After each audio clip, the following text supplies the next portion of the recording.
अस्सलाम वालेकुम ख़वातीन और हज़रात, मैं हूं सैयद हसनैन आज एक नई वीडियो के साथ आपकी खिदमत में हाजिर हूं। आज जो हम वीडियो देखने वाले हैं उनके चैनल का नाम है वॉइस डेली और वीडियो का टाइटल है शेर बूढ़ा या कमज़ोर हो जाए तो फिर क्या करता है।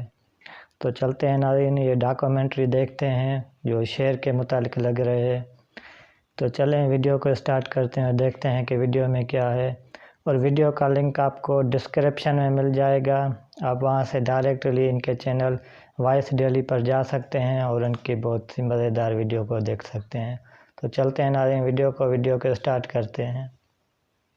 शेर का बच्चा पैदा होने के 15 दिन तक आंखें नहीं खोल पाता। 4 हफ्ते की उम्र के बाद वो भागना शुरू होता है और 3 महीने की उम्र को पहुंचने तक वो शिकार करना सीखता है। लेकिन अभी भी वो अपनी माँ पर डिपेंड कर रहा होता है और उसे शेरों के झुंड का हिस्सा ही समझा जाता है। मगर फिर वो वक्त आता है कि जब उस झुंड से उसे निकलने का हुक्म दे दिया जाता है। बिल्कुल उसी तरह जिस तरह यूरोपियन सोसाइटी में 18 बरस का होने पर पेरेंट्स अपने बच्चों को खुद कमाने और खाने का बोलकर इंडिपेंडेंट कर देते हैं, मगर शेर बूढ़े और कमजोर शेरों को भी अपने झुंड से निकाल देते हैं। और इस शेर के साथ भी कुछ ऐसा ही हुआ। लेकिन ये कर क्या रहा है? क्या अपनी कब्र खोद रहा है? तो चलिए वॉइस डेली की स्पेशल एपिसोड में आपको बताते हैं कि किसी शेर को जब झुंड से निकाल दिया जाता है तो वो क्या करता है।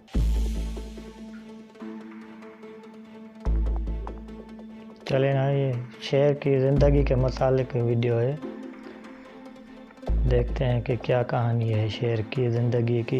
लेकिन इस स्पेशल वाइल्ड लाइफ डॉक्यूमेंट्री को शुरू करने से पहले हमारी मेहनत को लाइक करना मत भूलिए और ऐसी इंटरेस्टिंग वीडियोस फ्यूचर में हासिल करने के लिए रेड बटन पर क्लिक करके और बेल आइकॉन को प्रेस करके वॉइस डेली के सब्सक्राइबर्स बन जाइए। शेर फैमिली ग्रुप्स में रहते हैं और ये ऐसे माहौल में सर्वाइव करने के लिए जरूरी है कि जहाँ हर कदम पर आपसे भी बड़ा शिकारी घात लगाए बैठा होता है। लेकिन इस फैमिली ग्रुप का हिस्सा बने रहने के लिए जरूरी है कि आप बाकी शेरों के लिए वैल्यूएबल हों, वरना शेर अपने झुंड में से यंग और ओल्ड लायंस को निकालते ही रहते हैं। बिल्कुल उसी तरह जिस तरह वेस्टर्न सोसाइटी में लोग अपने बच्चों को इंडिपेंडेंट कर देते हैं और अपने बूढ़ों को ओल्ड एज होम में भिजवाते हैं। चलो बूढ़ा शेर तो इस झुंड के किसी काम का शायद ना हो, लेकिन वो यंग लायन को क्यों निकाल देते हैं जबकि वो उनके लिए शिकार भी कर सकता हो।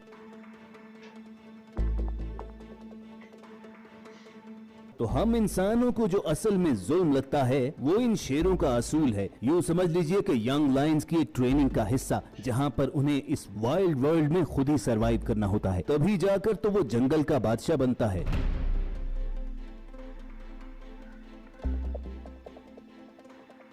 लेकिन इस एग्जाइल के दौरान लायंस के बचने के चांसेस बहुत कम होते हैं। यही वजह है कि जिस यंग लायन को इस झुंड से निकाला जाता है वो कुछ दिन तक तो उन्हीं के पीछे घूमता रहता है कि शायद वो उसे दोबारा अपना हिस्सा बना ले। लेकिन फिर कुछ दिन के बाद बिलाखिर उसे कूच करना होता है। और हैरानकुन तौर पर शेरनियां भी अपने बच्चों को इस तरह झुंड से निकालने पर खामोश रहती हैं। बहुत रेयर केसेस में ऐसा होता है कि कोई शेरनी अपने बच्चे के साथ ही इस झुंड को छोड़कर चली जाए, लेकिन इसमें बहुत बड़ा रिस्क होता है क्योंकि न सिर्फ उसे अपने बच्चे की हिफाजत अकेले करनी होती है बल्कि साथ ही साथ उसके लिए शिकार भी खुद ही करना पड़ता है। लेकिन शेर के बरक्स हैरत अंगेज तौर पर अगर शेरनी वापस झुंड में आना चाहे तो उसे फौरन एक्सेप्ट कर लिया जाता है, क्योंकि इस झुंड में शेर सिर्फ अपने इलाके की हिफाजत करता है या ज्यादा से ज्यादा फोटोग्राफर्स के लिए पोज बनाता है, जबकि पूरे झुंड के लिए शेरनियां ही असल में शिकार करती हैं, शेर के बच्चों की परवरिश भी करती हैं और साथ ही साथ उसकी हिफाजत भी। यही तो वजह है कि एक शेरनी जब भी झुंड में वापस आना चाहे तो उसे वेलकम कहा जाता है, जबकि यंग लायंस के पास ये ऑप्शन नहीं होती। तो फिर वो सर्वाइवल के लिए आखिर करते क्या हैं? जिंदा रहने और भूख मिटाने के लिए वो आखिर कहां और किसका शिकार करें? क्योंकि जंगल में तो तमाम शेरों ने अपने अपने इलाके बांट रखे होते हैं और अपने उस एरिया में वो किसी और शिकारी को कदम नहीं रखने देते। तो झुंड से निकाले गए इन यंग लायंस के लिए फिर 2 ऑप्शंस बचते हैं,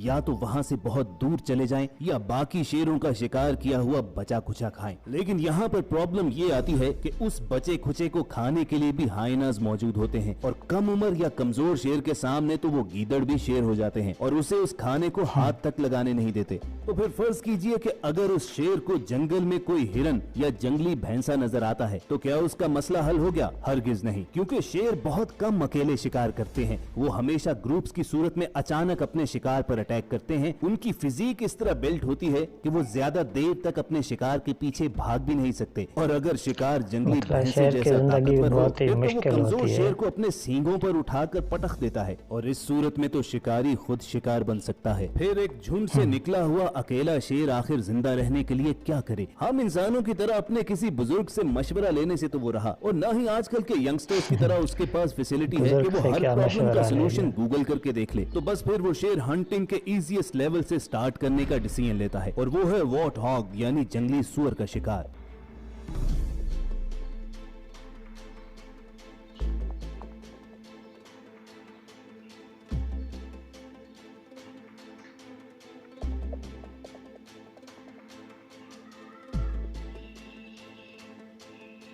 लेकिन अमूमन शेर उसे भी टीम की सूरत में शिकार करते हैं, तो अपने झुंड से बिछड़ा अकेला शेर सीधा उस वॉर्ट हॉग के घर पर अटैक करता है। तो दोस्तों, ये शेर मायूस होकर अपनी कब्र नहीं खोद रहा, बल्कि उस अफ्रीकन जंगली सुअर को उसके घर से बाहर निकालने की कोशिश कर रहा है, जो जमीन में गड्ढा खोद कर अपना घर बनाते हैं। आपने यकीनन किसी शेर को इस तरह गड्ढा खोदते नहीं देखा होगा, लेकिन जब भूख से जान निकल रही हो तो फिर जंगल का बादशाह भी ऐसे करता है, और इस काम में उसे 6 से 7 घंटे भी लग जाते हैं। लेकिन अगर ये बरसात का मौसम हो तो बारिश की वजह से पूरा दिन लग जमीन जाता और है नरम पड़ जाती है, और शेर के लिए पेट की आग बुझाने का इंतजाम जरा जल्दी हो जाता है। मगर ये जंगली सुअर भी कुछ कम चालाक नहीं होते, और शेर के हाथों शिकार होने से बचने का उनके पास भी एक तरीका है, और वो है तेज और लंबा दौड़ना। और चीते के बरक्स शेर बेचारा ना तो बहुत तेज भाग सकता है और ना ही ज्यादा देर तक अपने शिकार का पीछा कर सकता है। इसीलिए तो खतरे की बू पाते ही वॉर्ट हॉग अपने होल से निकलता है और बिना पीछे देखे गोली की स्पीड से सीधा भागता रहता है। इसलिए कभी तो शेर उन्हें शिकार करने में कामयाब हो जाता है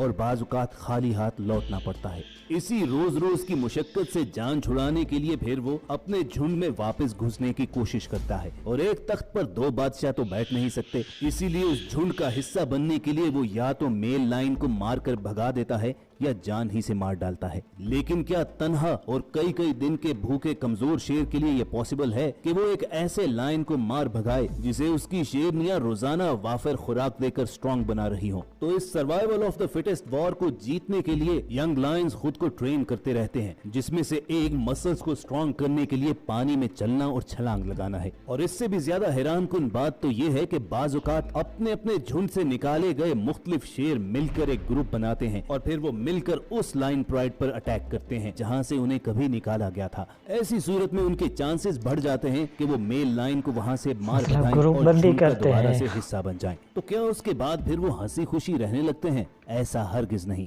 फिर एक दिन आता है कि जब कोई यंग और स्ट्रॉन्ग लाइन आकर उन्हें उस झुंड से निकाल देता है, और अपनी यंग एज की तरह ओल्ड एज में भी फिर वो शेर दोबारा से अकेला हो जाता है। लेकिन अब बूढ़े शेर में इतनी हिम्मत और ताकत नहीं रहती कि वो किसी जानवर का शिकार कर सके, और भूख उसे मजीद कमजोर करती चली जाती है। फिर वो दिन आता है कि जंगल का बादशाह चलते चलते किसी एक जगह पर रुकता है और दोबारा कभी नहीं उठता, और हर शेर का लगभग यही लाइफ सर्कल होता।